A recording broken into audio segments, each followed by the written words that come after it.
Men will do anything but cry. Men, when you cry, you must fight the tears. And if you fight the tears, the audience will cry for you. I know you're gonna have to do almost everything alone up here, but you know I'll be with you. I know. Apollo was like my son. I raised him. And when he died, part of me died. But now, you're the one. You're the one that's gonna keep his spirit alive. You're the one that's gonna make sure that he didn't die for nothing. Now you're gonna have to go through hell, worse than any nightmare that you ever dreamed. But in the end, I know you'll be the one standing. Why not now? There never was a better time. Mark has brought Herbalife to an incredible mountaintop. He's brought Herbalife with the help of others who have brought it here. It has been brought to a special moment. Barcelona was special, and Orlando was outrageous. But I'm telling you, this extravaganza has been the most awesome thing I have ever seen. All of your cooperation, the way you have learned and listened and worked hard to get it all, I congratulate you for that. But Mark brought us here. And what a time now for us to take this dream and not let it die. Take this dream and give it life. Take this dream and breathe into it your own personal spirit until finally it becomes a flame that burns around the whole world. Let's go do it now. Yeah, it's crazy to sometimes think like, what can happen if we decide, I'm gonna see what happens when I decide that I am qualified. What happens when I decide for myself that I'm gonna do something different? Even when I do not feel like doing something, just to do it. That my brain doesn't dictate how. My brain does not get to choose. My brain can feel a certain way, but it's not gonna choose how I behave all the time. I just can't let it do it anymore. I'm gonna have setbacks, I know. But if I'm feeling bad, that doesn't mean I'm doing bad. That doesn't mean I am bad. That doesn't mean that I can't still take some action. We have a circuit breaker, okay? And I'm loading everything up to one fucking circuit. Just load it up. It's gonna fucking blow. And once that thing blows, man, the circuit's all fucked up. You gotta have each thing plugged into the right spot, like a fucking crowded garage. You can't put anything in it. Once your brain is crowded, discipline is great, motivation is great, but if you can't fit shit in your brain because it's all fucking cluttered with shit, there's no discipline. You may have it sometimes when it fits in that crowded garage of your mind, but you don't have the consistency that you need to have with that discipline. Life rewards action, not intelligence. Life rewards action, not intelligence. Took me a few years growing up to really learn this. I think my sense in school was I did quite well on exams just through intelligence without having to do a lot of work. And for me, when I was quite young, I valued intelligence over action. And I think one of the dangers is smart people, that the smarter you are, the better your excuses. The more accomplished you are in talking yourself out of taking action, in proving to yourself that every action that you could take is too small, too meaningless, and not worth it. Right time, because the right time ain't ever coming. All that, when we get my ducks lined up in the row, no you won't. No you won't. Because as you have aspirations, you got to understand that the devil understands your aspirations too. The devil's job is to rob you of your destiny. So there will always be an obstacle. So if you're waiting on the right time, you'll never make the move. You have to go. See, devil, he only has one job, to rob you of what God intended for you to be. That's his only job. So he has a lot of people that work for him full time. They're called haters. And they at work all the time. And you all experience with them too. And so what you got to do is, when you have these ideas of greatness, you got to go forward. Because it's not going to be a right time. Just go. Just go jump, take a chance. If you think of the outcome as the trump card, then all of the pain and suffering that you lead up to that point, if you're just, I'm trying to think of an appropriate saying, I was gonna say balls deep certain, that no matter what, you will die or you will get there, then the likelihood that all of the things that you've done up to that point will then be justified in retrospect is super high. And I actually see that as super compelling, as a thing to latch onto in harder times. There comes a day where being average, being mediocre is just sickening to you. It's just sickening. It makes you want to throw up because you've seen people with far less talent than you. As you're growing up with them, their childhood buddies, whatever else, they didn't have what you had. Yet now they're going to become something that you haven't. There comes that day. It's either when you're young, and it strikes you on the baseball field because you're sick of striking out, or it's when you get fired from your 5th job, and your wife and kids are on your ass because you don't know how to support them anymore. There comes a fucking day where push comes to shove, where being mediocre, being like average and shit just fucking burns. It sucks so much.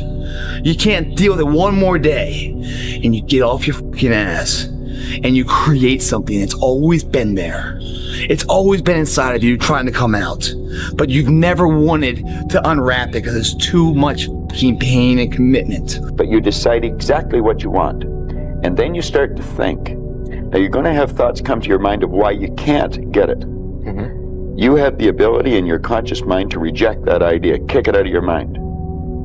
Thinking of why you can't do something is never going to do you any good. And keep thinking until you start to think of thoughts of how you can do it. And the way will be shown to you. It comes in the form of images in our mind. Think of how you can and not why you can't. Like you look in the garage, it's all fucking a nice organized militant garage. Hey, where are my dumbbells? Right there. A lot of people whose brain, hey, where's my dumbbells? Let me look. They're fucking throwing shit. They're looking through totes. They're all fucked up. So where am I gonna put discipline in that mind if I can't find other shit? You gotta be able to find all these different things in your mind. Oh, I can put discipline right there. I can put consistency right there. I can put all these things right there in that spot. So that's what I'm talking about. If your life is not organized, and your life being everything around you, because it takes one little fucked up piece of an outside interference to clutter your whole mind. If you're gonna do it, do it. Say what you can do what you say. If you can't do it, don't say you can do it. Don't over leverage yourself. Don't over leverage a decision and then jump in and kind of dip a toe. I think I'll try it out. No, think if you're gonna try it out beforehand, but when it's time to go, dive. Finish it, find out. Come out the other side. Don't leave it and go, ooh, if I just would, that keeps me up at night. I think it keeps a lot of us up at night. When you half-ass something and you just don't know whether you failed or succeeded, got what you want or didn't get what you want, finding out and looking in the mirror and going, I didn't half-ass it, I went all the way, I found out, and that ain't for me. Or I found out, and you damn right that is for me. That's a great place to get to.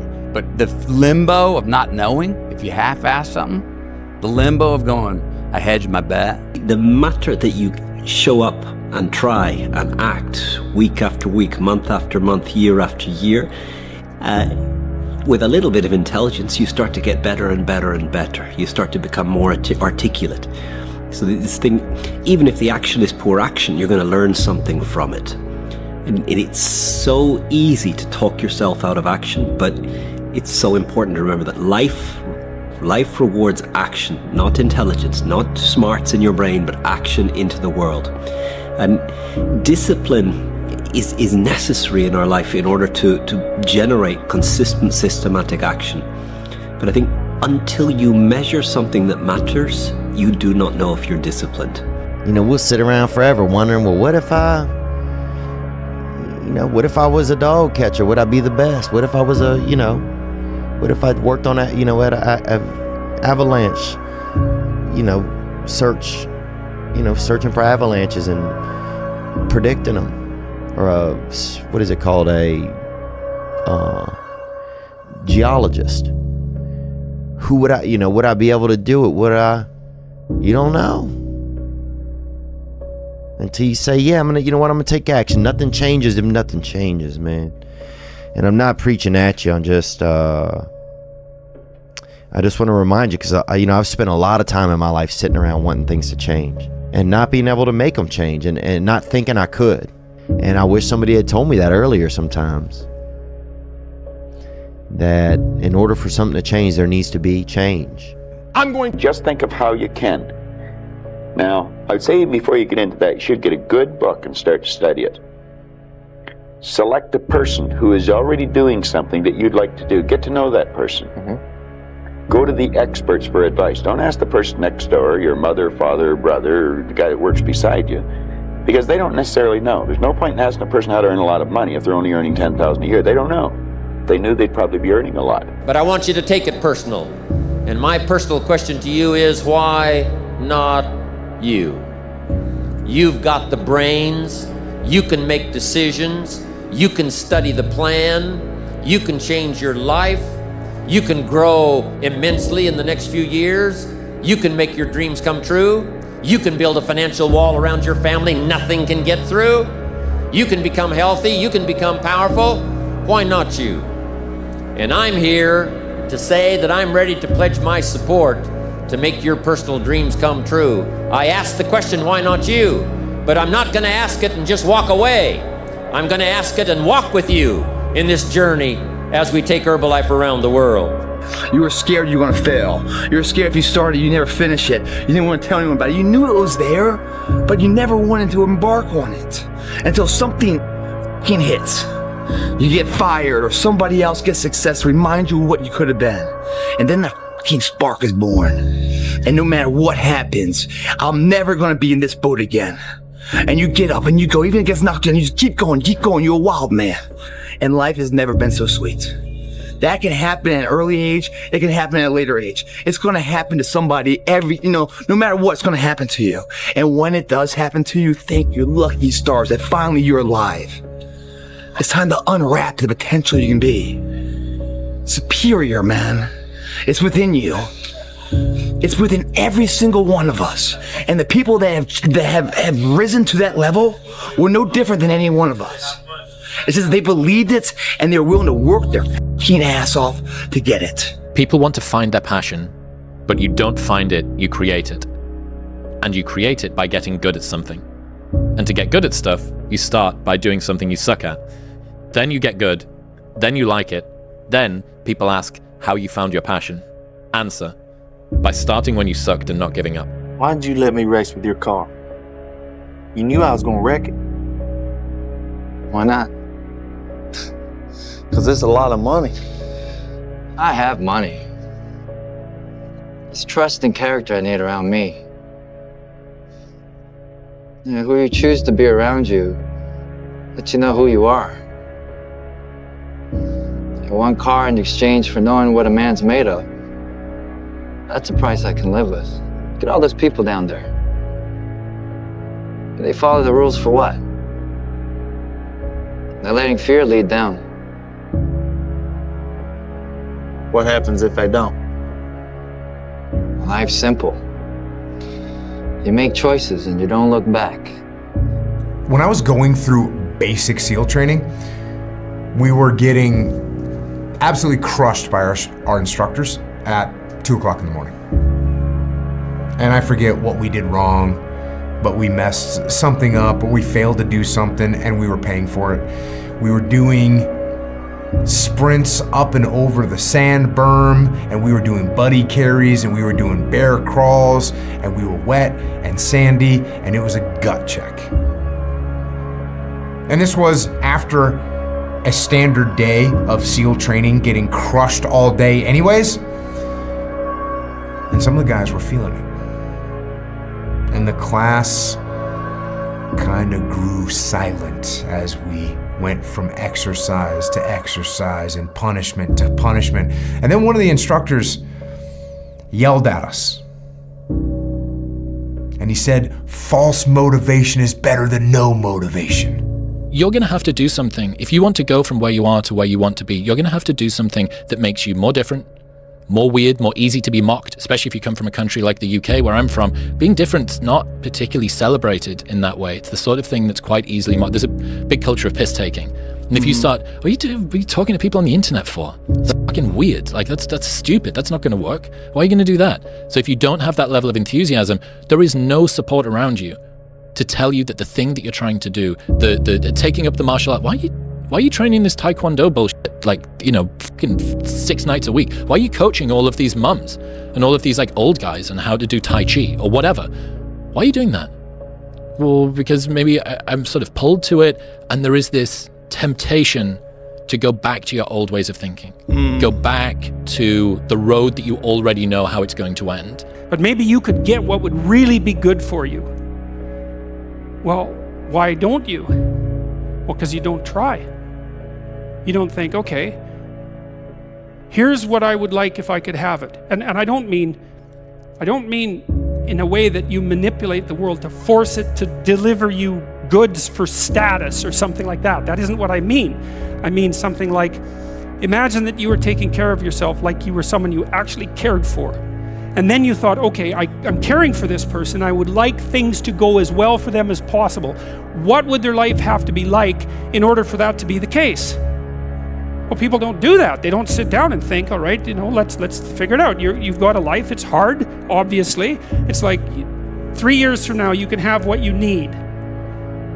You got to be careful about it. You can't have everything.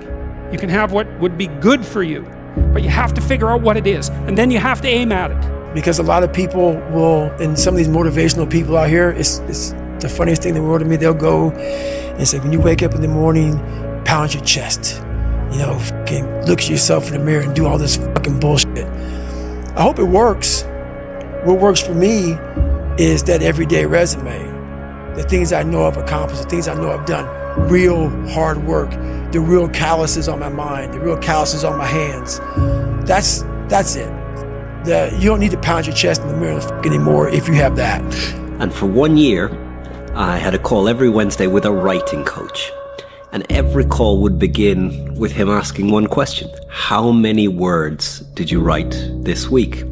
And he pushed me to measure how many words I wrote each day, how many words I wrote each week. And early on, it was very painful.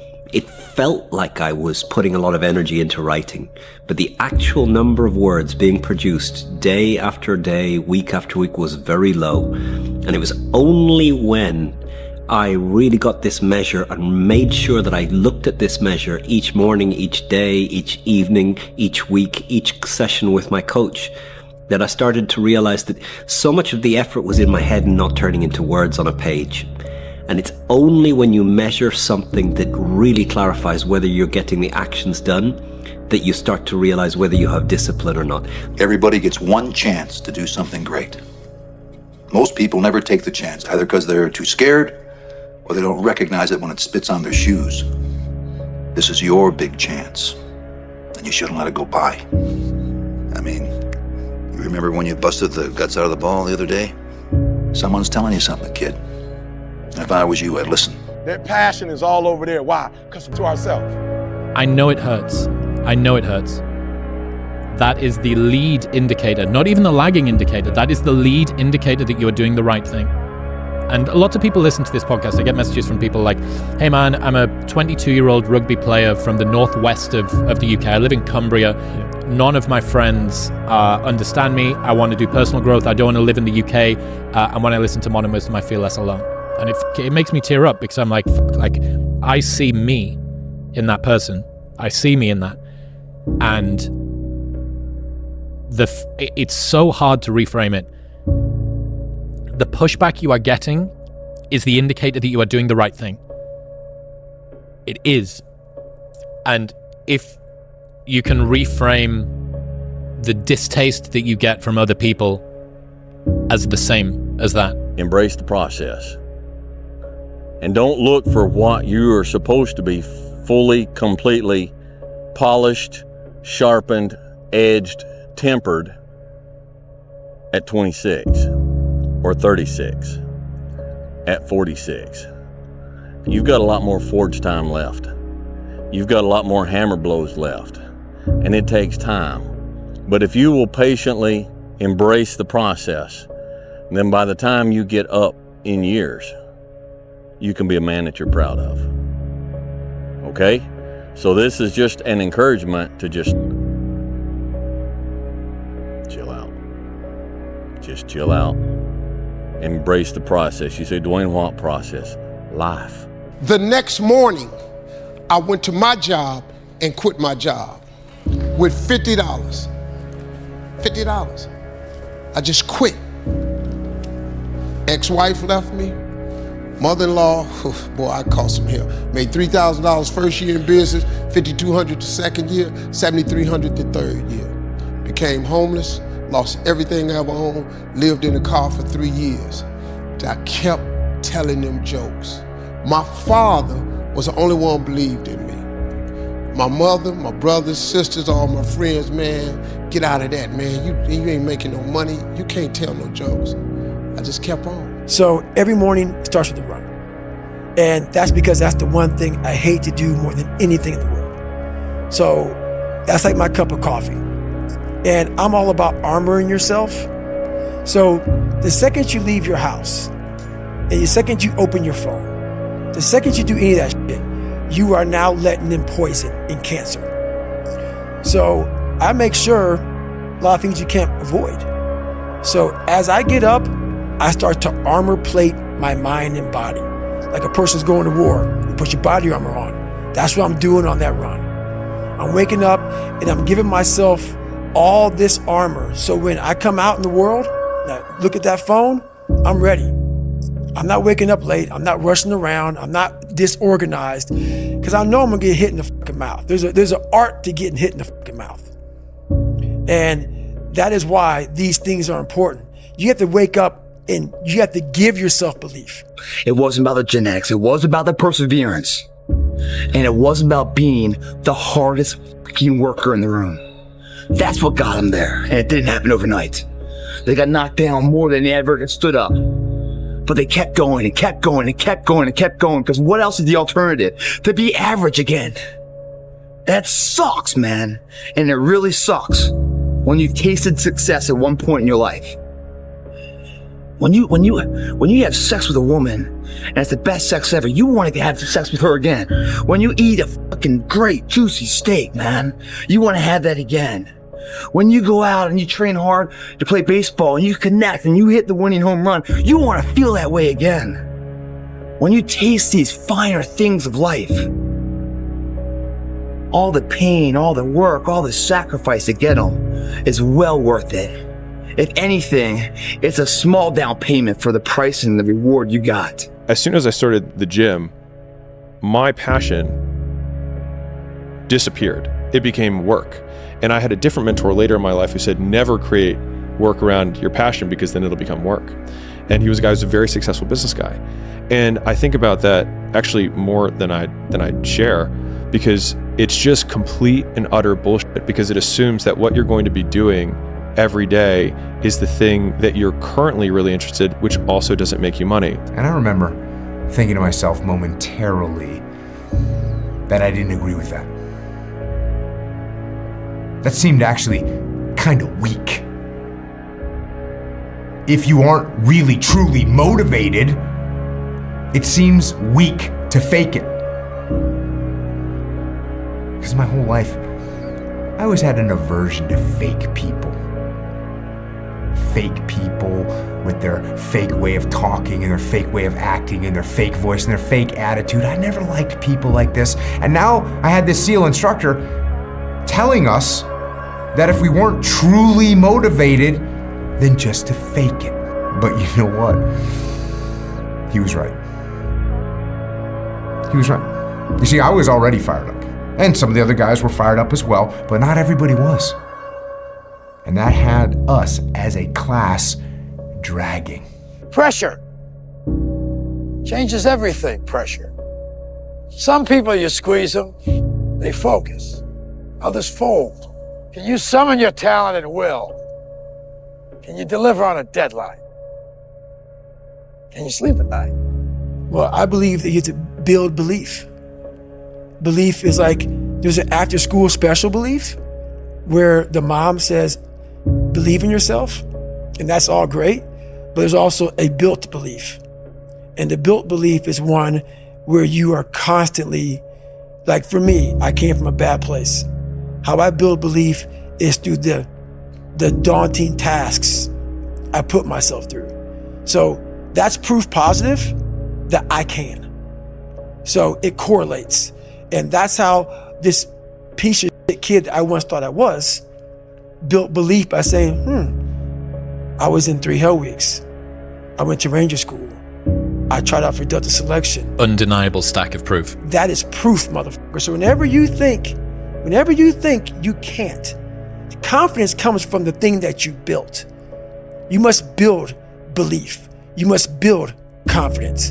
And the man that I am today, the father that I would be today, if children were to come along today, that's not the man I was before, and that's not the father I could have been before. Okay? A blade does not become strong. It does not become tempered until it's been through the fire. Until it's been through the fire several times. And this is just your first or second time through the fire. And there's a lot of hammer work that has to take place. And then you're going to have to go back in the forge again. And it's hot. And it melts you down and you're uncomfortable. And then life is going to pull you out and it's going to put you on the anvil and it's going to hammer on you some more. And you're going to say, what? Am I done yet? Am I a sword for the ages? No. No, you're not. You're not done yet. So be very careful in evaluating your discipline, your capacity to turn ideas into action by some measure of whether you feel like you're making an effort. Because your mind will cheat you into believing you're being really busy, you're being really putting a lot of effort. For me, it was brutal. The feeling in me was I was putting a lot of time and a lot of effort and a lot of energy into writing. But those early weeks, seeing that it was resulting in so few words being written. Videos, make a video. A video is a very clear measure of whether you've finished something or not. So again, reminder this week, life rewards action, not intelligence. Action leads you to grow, leads you to engage with others. Action, everything good in life happens when you're off the sofa and engaging with... Relationship between confidence and competence. So what you're looking to do is try and have what you believe that you can do be ahead of what you can do. Right. Now, you're not looking for it to be delusional. You don't want it to be able to believe that you can do something like fly, right? But you need to have a relationship between the two. But what people are asking for is for their confidence to be so far ahead of their competence that, or without having even been competent at anything in the beginning. And that's just delusion. That's fantasy. Right.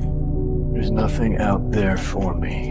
And that's the problem. You hung up your cape and your cowl, but you didn't move on. You never went to find a life, to find someone. Alfred, I did find someone. I know, and you lost them. But that's all part of living, sir. But you're not living. You're just waiting, hoping for things to go bad again. Remember when you left Gotham? Before all this, before Batman, you were gone 7 years. 7 years I waited, hoping that you wouldn't come back. And that feeling I once felt, how do you ever turn your back on it? Stop running from the potential of what you can be, guys. It's inside of you. It's always been there. Grab a buddy of yours. Say, man, me and you are gonna fucking do this together. And you're gonna be on my ass if I start slacking. I'm gonna be on your ass if I start slacking. And I'll never accept mediocre again.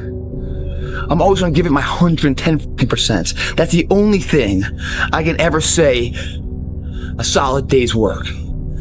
That fact that you had the ability to do something and you're too weak to fucking turn the key and start the engine on it is a greater disappointment and a greater burden to carry than any of this physical sweat equity or pain in the gym or sacrifice. All that is just nothing compared to a life. I think it's just exploring new arenas. So, you're doing some stuff and there's something that looks like it might be interesting to me and I'll go try that thing out. And don't always win, but I'll give it a crack and see what happens. And I'm not, I'm very much an iterative decision maker, meaning I make very small decisions at a time.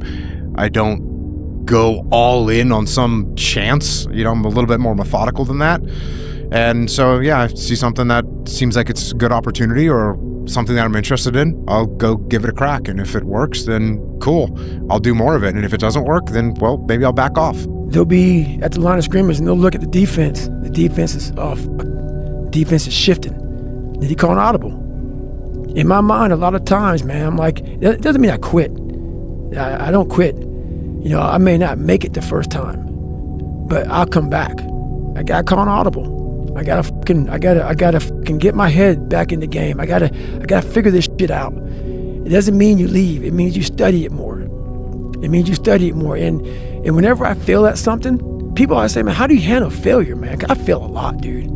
I fail all the fucking time. They go, how do you handle it? What I'm trying to do, and this isn't being arrogant, man. It's being real. Not many people are trying to do. But a huge part of the reason that people fail is because they don't ever set up the criteria for success. And so since success is a very narrow line and very unlikely, the probability that you're going to stumble on it randomly is 0. And so there's a proposition here, and the proposition is, if you actually want something, you can have it.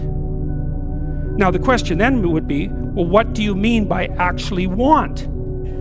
And the answer is that you reorient your life in every possible way to make the probability that that will occur as certain as possible. And that's a sacrificial idea, right? It's like, you don't get everything. Obviously.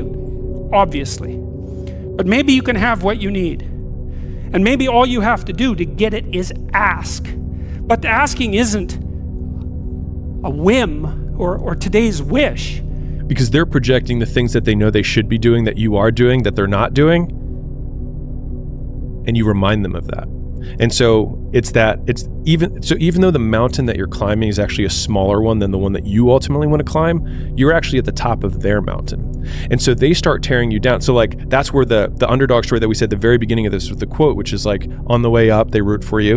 And then when you're at the top, they try and tear you down because you remind them of the dreams that they couldn't accomplish, right? And so you quitting drinking, or you staying in to work on your side hustle or your project or the business that you want to launch, the podcast, you might be at the top of their mountain.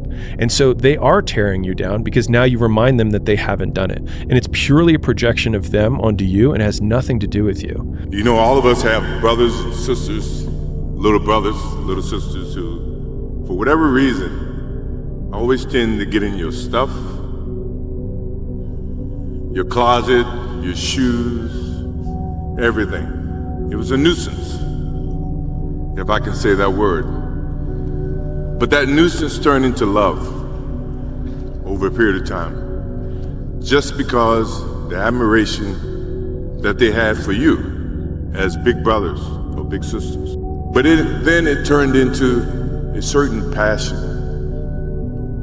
This kid had passion like you would never know.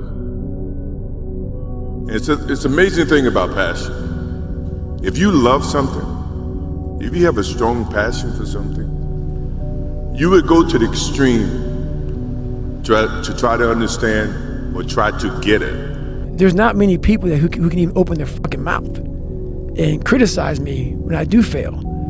Because I'm trying to do shit, man, that many people aren't trying to do. But I don't look at failure as failure. I look at failure as your first, second, third, fourth, fifth attempt. I look at them as attempts. I don't look at anything as failure. Because when you're willing to try to do something, not trying is failure. That's not some after school special shit. But when you're able to go out there is no failure. It's attempts. Because when you're trying to do something that's bigger than you, whatever you are, whoever you are, if you're paralyzed, you're trying to walk one step and you didn't fail, motherfucker. That was your first attempt. If that's your biggest thing, that's how your mindset needs to go into everything. I came from almost nothing. Believing that you can be somebody was something that was taught to me. But once I learned that the difference between him and I was just between the ears, once I was equipped with that, I started to believe that the sky was truly the limit for me. And I'm still that person today. I joined the team not knowing anything about fighting. The first team I was on, everybody had been fighting for many years. And I was a young adult when I started, sorry. And then it was to be the best fighter in New York State. And then it was to be the best American fighter.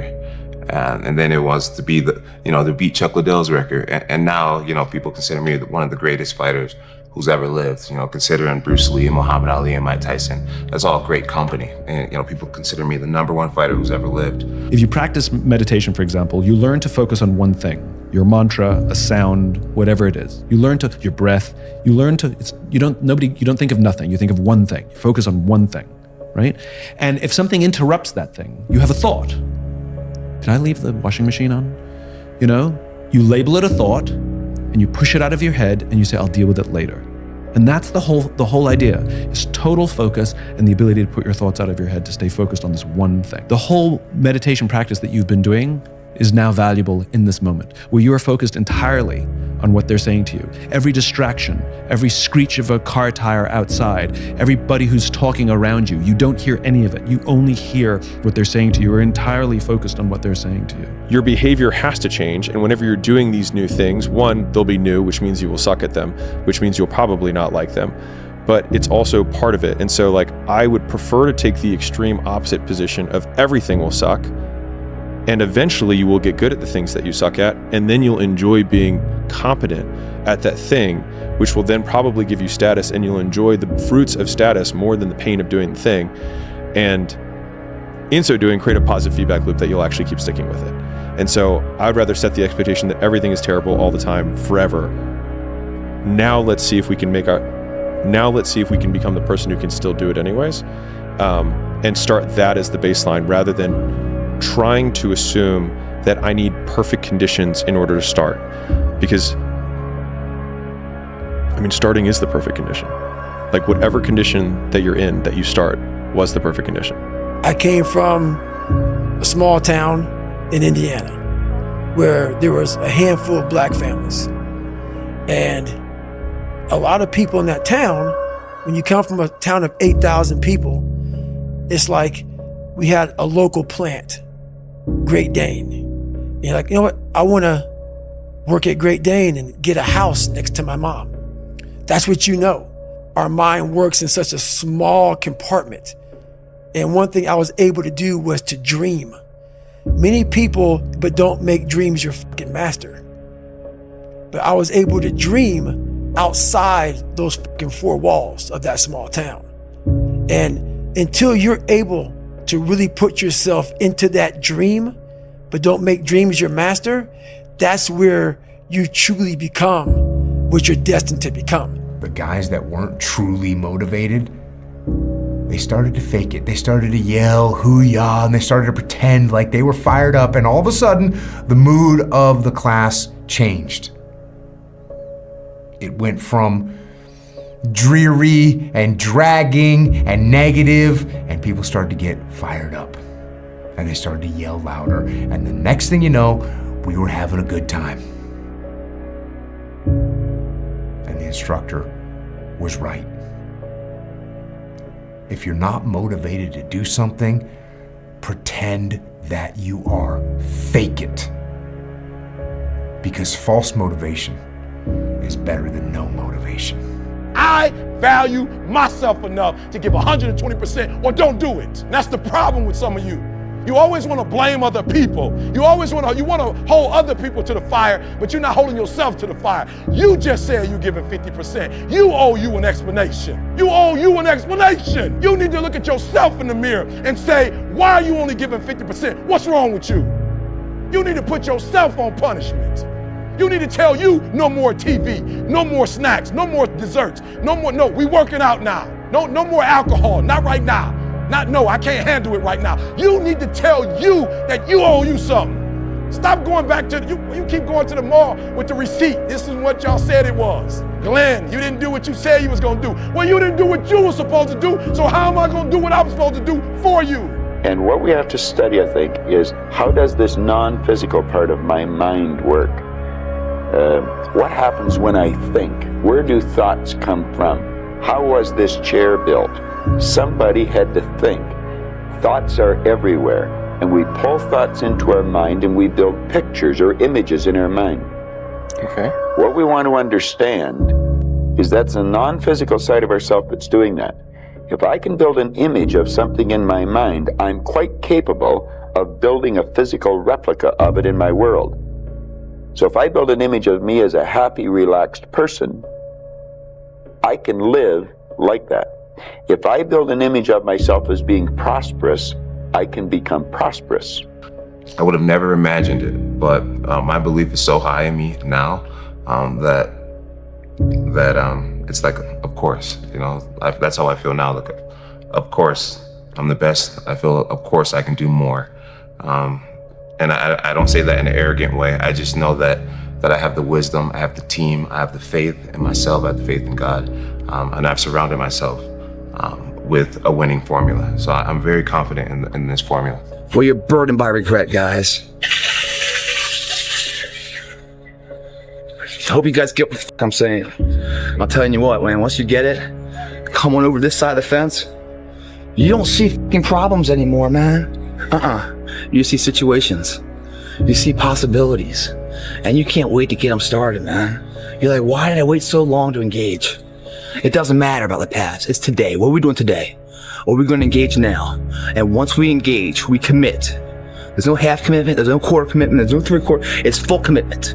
Once we engage, it's every fucking day we engage. Because that's the better life. And the people you surround yourself are like-minded, and they're better friends. Friends and family for life, man. They have your back. They're solid individuals, doing solid tasks, leaving a solid impact of legacy for other people. That's a fucking solid life, man. It's your option, though. If you're going through that right now, and I promise you, every single person who wants to do something with their life and has done something with their life has gone through the exact chapter that you're going through. And it's the lonely chapter. It's the chapter where you don't fit in with your own friends, but you don't have the outcomes yet to fit into a new group of friends. And you're doing this thing, you're consuming content on the internet, you're doing these free tutorials online to try and figure out how to set up a podcast and where do I host this thing? And then you're going through this and you're like, is this even worth it? Because you have no signs of success, right? But if there's anything that you can take away from what we're saying right now, is that the sign of success is the hate that you get along the way.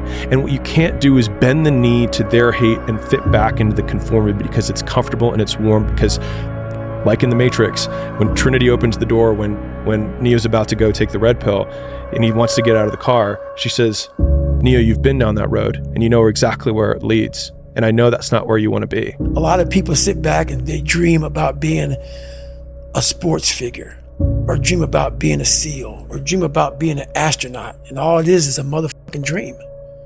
They don't put the work behind the dream. That dream has become their fucking master.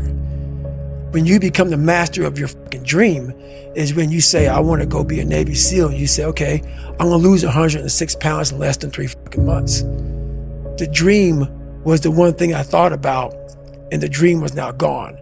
Now, what comes in, the dream goes away, and the fucking laundry list of fucking details and tasks come up.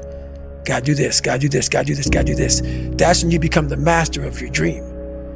So, a lot of people out there dreaming. You look at the enemy situation and you probe for areas of weakness, and once you find an area of weakness, you put more resources behind that area and assaulting that area. And if you continue to get good results, you put more resources and you continue to do well. And if you hit a wall, and it's interesting that the terms that they use is surfaces and gaps. So like surfaces is it's like defenses. So if I hit no penetration. A surface, no penetration. If I hit a gap, I'm going to exploit more. And that's pretty much what I'm doing and what I've been doing for a long time. But you can't wait till it line up. You got to jump. If you ever planning on soaring, you're gonna have to jump.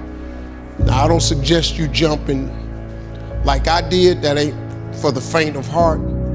But if you don't do it now, when you gonna do it? So I jumped. The only problem is you didn't build Berkshire Hathaway, and so no one gives a shit. And so the thing is that we use someone's evidence and authority as a filter for how little we need to process the information. Because if you're listening to a teacher, you have to then think, okay, can I separate the message from the person? Can I independently analyze this and say, is it good, is it bad?